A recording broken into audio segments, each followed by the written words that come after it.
என்னாடுடைய சிவனே போற்றி, என்னாட்டவர்க்கும் இறைவா போற்றி, ஏகம்பத்துரை எந்தாய் போற்றி, பாகம் பெண்ணொரு கொண்டாய் போற்றி, காவாய் கனகத்திரளே போற்றி, கைலை மலை நாதனே போற்றி போற்றி.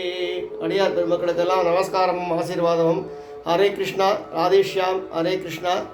இன்றைய தினம் நம்முடைய திருக்கோவிலில் 4000 திவ்ய பிரபந்தம் சேவை சாதித்த சகோதரர்கள் லவக்குச்சா மாதிரி 2 பேர் பார்த்துருப்பேன். அதில் லவனுக்கு ஏற்கனவே உபநயனம் ஆயிடுத்து.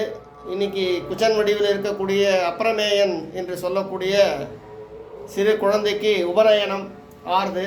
உபநயனம் அப்படின்னா நல்ல கர்மாக்களை செய்வதற்கு உபமானமாக இருக்கக்கூடிய ஒரு பூணல். அந்த பூணல் போட்டுண்டால் தான் வேதங்கள்லாம் படிக்கணும், சமஸ்கிருதம்லாம் சொல்லணும். பூணல் போடாதவா வேதங்களை படிக்கக்கூடாது, சமஸ்கிருதம் சொல்லக்கூடாது, ஓம்ன்ற பிரணவத்தை உச்சரிக்கக்கூடாது. அப்படிங்கிறதால குழந்தைகளுக்கு 7 வயசு 9 வயசுக்குள்ளாகவே அந்த உபநயனத்தை முடிச்சுட்டு வருது பிராமண சமூகத்தில் இருக்கா. இவா குடும்பமானது வைஷ்ணவ சம்பிரதாயத்தில் ரொம்ப பிடிமானமும் அசாத்தியமான நம்பிக்கையும் இருக்கக்கூடியவா.